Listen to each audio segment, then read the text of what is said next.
le hele tu na chuan phim khur poi mo zia ka soidone lo ngai thang che no kom chi mom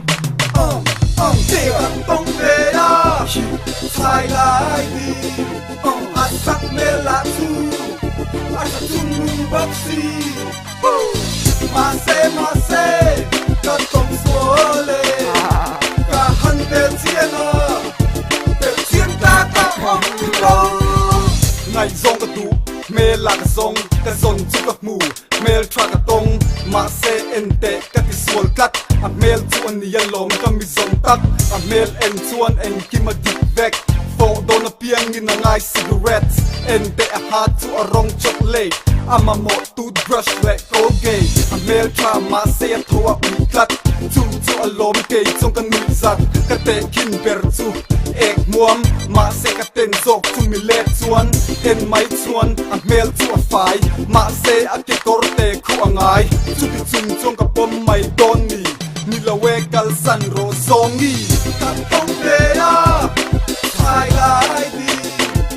asak me la tu asatum boxi ma se ka tong suole ka han de tiena a soi zom le done lo ngai thang che a beng bula ka du che ki bia thu lanin kami ka so lai ka alone ni khera zan tim ku a ron var a ha chu a sen lar a not low January and December ente a mail to a tra in a zia ma se a tho to a rim hi a chia a tan pi in bubble gum ka pe a ma se a dol zela lom le a ko ka pel a van sexy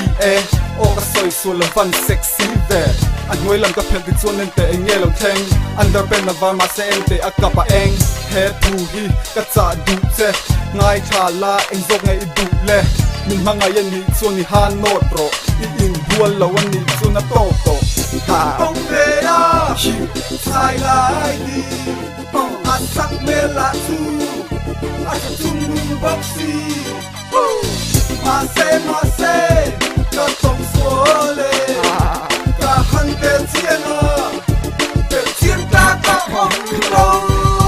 ong to a fek a dul to a gear a o to a no a tho to a here a mai to a pai a ke to a ui a hretil tu chuan a hnula ma tanga nui ka phim khur lau luak a wang khan za na ka tong ka za na ka chan boy te pi in mi ron pan ke chuan kan ni lo ti in ka tlan san kan tong ve ya sai lai di asak me la tu asatum boxi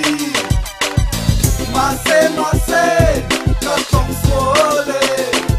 ka han de tiena de tien ta ka ong lo kan tong ve ya sai lai di asak me la tu asatum boxi ma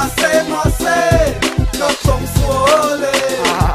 ka han de tiena de tien ta ka ong lo mei chia in bual ro